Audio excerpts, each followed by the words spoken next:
So you've probably seen babies playing with tablets or phones and perhaps wondered, should they?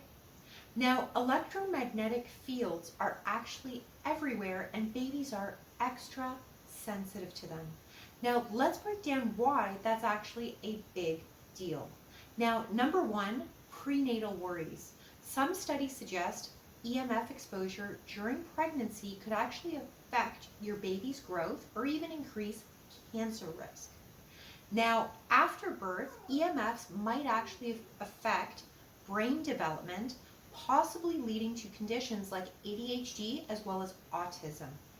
Now, number three, doctors now warn about the risks of letting babies hold tablets or phones too close, as it could actually affect their nervous system.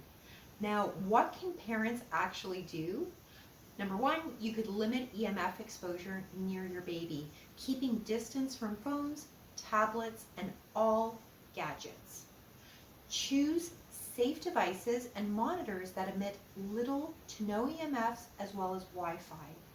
You can also avoid metal in cribs, as metal actually attracts EMF waves.